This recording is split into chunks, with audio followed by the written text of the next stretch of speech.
Okay.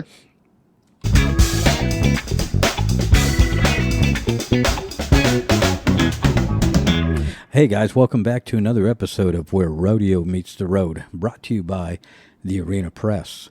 Today, our guest is rodeo announcer West Huggins. West, thanks for being on our show today. Hey, thank you for having me on the show. Yeah, absolutely. And, it's rodeo announcer. You're our first rodeo announcer. And, Awesome. you guys don't get much credit. It's always, the contestants, the Stetson Wrights or, the Tilden Hoopers, Mhm. those guys that are on those animals or the Cody Websters out there in the arena. Those Yeah, guys, they're in the limelight constantly, but, it's like, the rodeo announcer is truly like the MC of the whole production.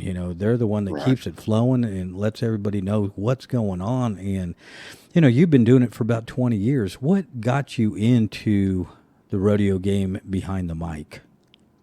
Well, it's kind of funny because I grew up a little bit in West Texas, and then I grew up down in South Texas in Uvalde. And in Uvalde, they had the college rodeo that would come every year.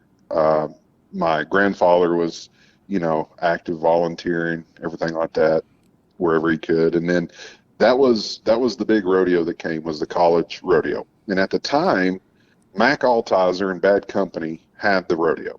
And I don't want to show my age, but Boyd was in college, Benji was in college, and so I was a kid watching probably the coolest college rodeo with Boyd and Benji getting their start.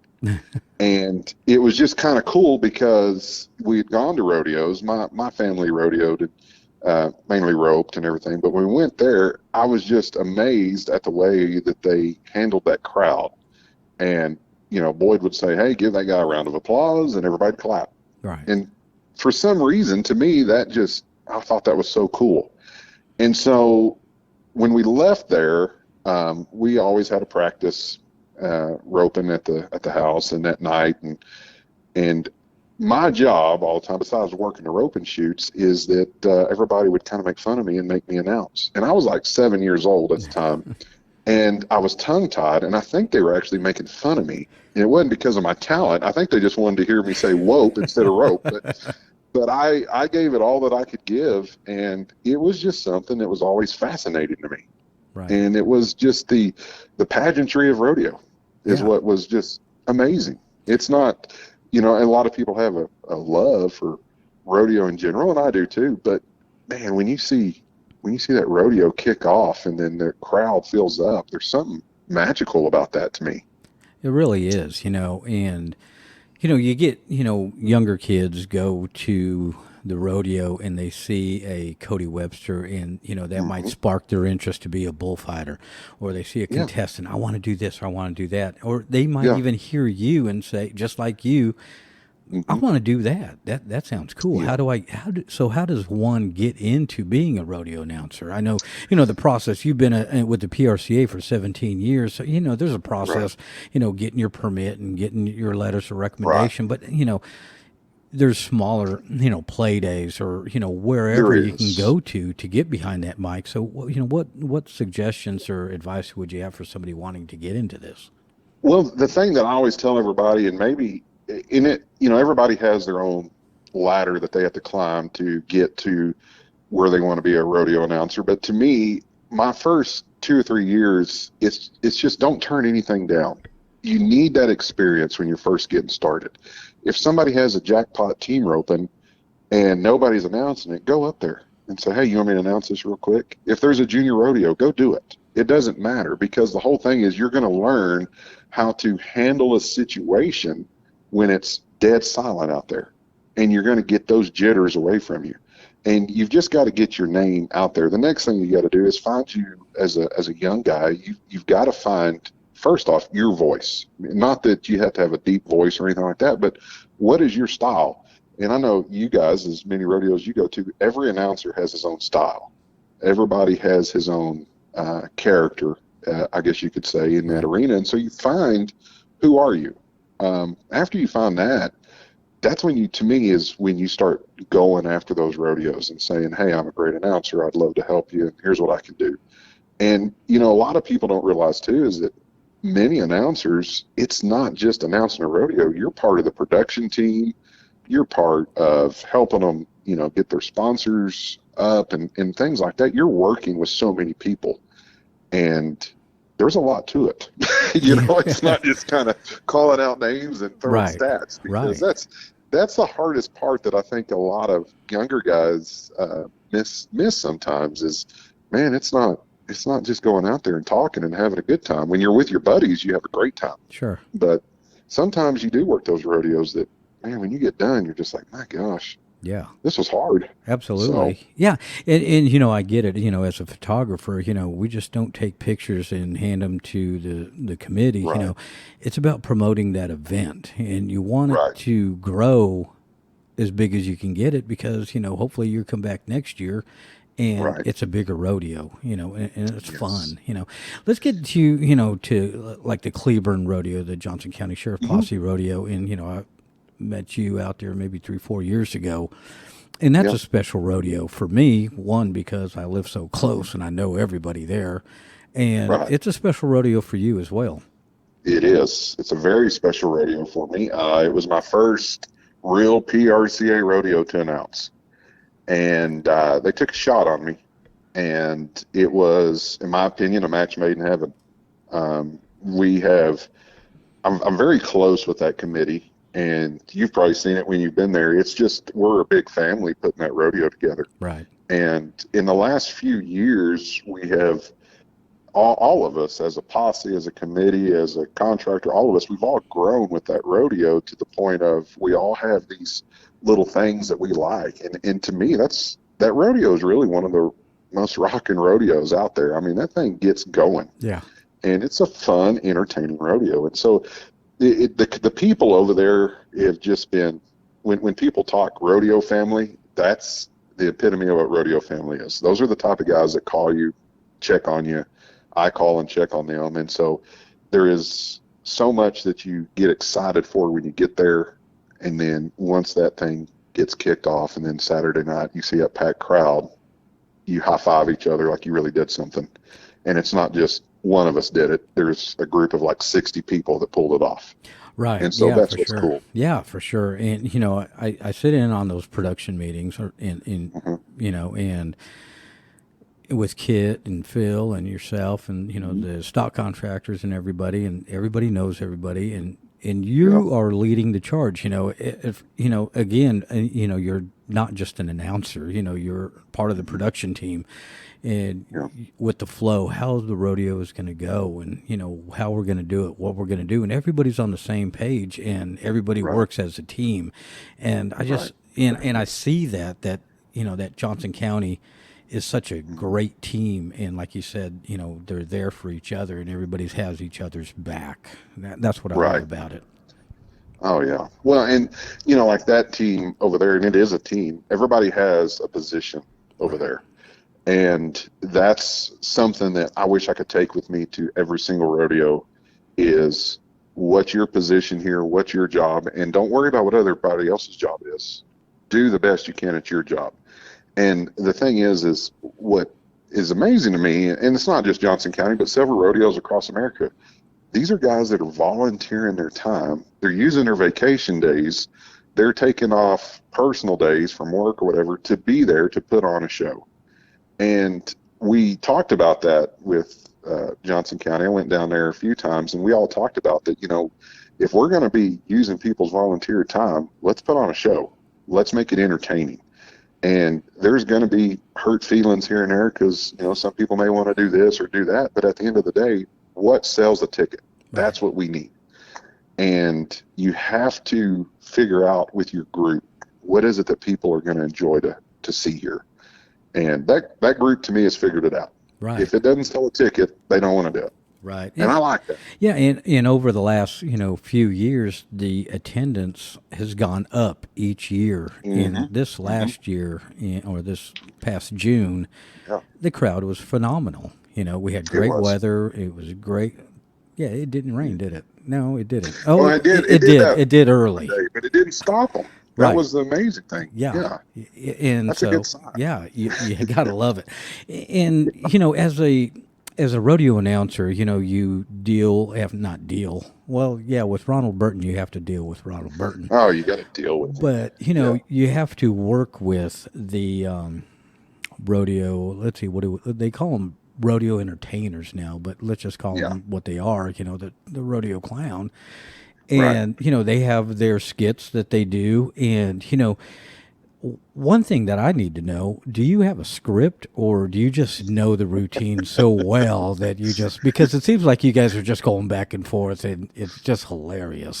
So Well, there is a very few handful of rodeo clowns that every announcer will tell you that you can not worry about a script. You can just go out there and enjoy yourself.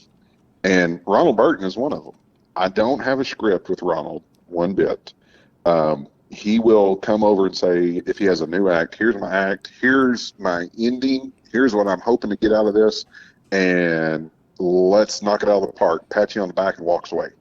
And so you hope that you have it figured out. And so the very first time I worked with Ronald, I was nervous. Boy, I was nervous because he'd had a pretty good act that was going, and it was his magician act. And I was, you got to hit this cue and that cue, and when I say this, say that. And I got nervous, and I did mess up the cue, and that's we'll have to talk about that behind the buck and shoots one time about what we happened. But the thing about it is that Ronald is one of those type of clowns that you can throw something at him, because to me, also, a good announcer can also be even better with a great rodeo clown. right. Because when you see a downtime in that arena, if you trust your clown enough, when that clown starts popping in and he's got the rodeo knowledge, he's trying to cue you up that something's going on. Mm-hmm. You can't see it. Like for me, I don't announce horseback. I'm always up in the announcer stand. And so if there's something underneath me that he sees that I can't see, I can trust Ronald to, hey, Wes, the other day, da-da-da, oh, something's going on. And that's how it works, and it just flows. But Ronald and there's, like I said, there's a few of them that I got. There's a few of them you look forward to. Ronald and I worked several rodeos this year together. We were together like 5 weeks in a row, all hired by different people. Mm-hmm. And it's just neat because, it looks like your brothers are working together, and then you go next week and you work with a different brother. Right. And it's kind of cool to me. It is. It's those guys that you call during the week, ask them what's going on. You get the recap of the next rodeo. Sure. So you have two boys, Trevor and I did. Walker. Trevor and Walker. Yeah. And Trevor, I met him. Well, I've seen him also out there, and he does a lot of videography for different committees, I guess you can say. I can't really get 3 words out of that boy. No, you're not going to. Seems like a nice guy, but he just really doesn't talk. I try to talk to him, but it's we're not going to have a sit down and a big conversation. No, there is a special circle that people have to be in with Trevor, and it is a very quiet circle. But once you're in, you're in. Well, I'm trying to get in. I'm trying. You're in. Everybody's in. That's the whole thing. Is the circle's pretty big, but Trevor and Walker, my wife and I talked about that. For so many years that I announced rodeos, and she was a timer and things. That when they were little, we put them up in an announcer stand. But we were part of that generation of parents that gave the talk to the kids before he went up there and said, "Listen, you're going to go up there. You're not going to be quiet. You're going to be quiet. You're not going to get into stuff. Don't touch anything. And then when we get done, we'll go do this." And so for years at a rodeo, I think that was our issue, is they were told to be quiet. And that's exactly what they do now. They don't talk at all. Right. But, and if people always think that they're going to carry on the tradition of a rodeo announcer, and they will shake their head no as fast as they can. Yeah. So. But, Trevor, he does some good work with that camera for sure. I've seen some of his stuff that, that you guys put together for different committees, and, it's good stuff. And, he has an eye for it, a talent for it. And I think he's got a good future ahead of him in doing that kind of work. Now, also in Johnson County, we had a cancer night. And Yes. it was a special night for you. Actually, it gave me chills that night because it Oh, was me a too. special night for, I guess, an announcement that you had about Trevor. And why don't you go ahead About and, Walker. I'm I was sorry, about Walker. I'm sorry. about Walker. Yeah. So, Yeah. Well, so Walker, if people didn't know, Walker in late 22 or early 22 was he was diagnosed with medulloblastoma, which is a type of brain cancer, and they had found a baseball-sized tumor and a ping pong ball-sized tumor in his brain. And what we were so excited about after it was all said and done, I mean, after severe chemotherapy, he went to Texas proton radiation, did some 6 weeks of proton radiation over there. When everything was all done, they did their lumbar puncture and made sure everything was good, and he has no cancer cells. And which is, you can't say the word cancer survivor, they say, for 5 years, but by golly, we're saying it all the time. right. Bless, God bless him, he is cancer free. And so he had such an amazing team with him. But the thing that was so cool about what's going on is we at Johnson County also had a chance to bring in some of his medical team that night to see what it is we do. And they thought it was amazing. They did not comprehend what it was that we do in our industry, and for some medical staff to get a chance to meet people. And what was so interesting is they got to hug so many cowboys, and they said, "Man, everybody here is so loving and hugging." And I said, "But see," I said, "the thing is you helped part of their rodeo family, and so you're part of the family now." Right. And those ladies were tickled pink about that. But in 6 days, as of today, the 7th of August, in 6 days, Walker will be completely off of chemo. He volunteered for a chemo drug to try to help some other kids. They did a trial out of St. Jude, and so he's been taking a pill every day for the last year.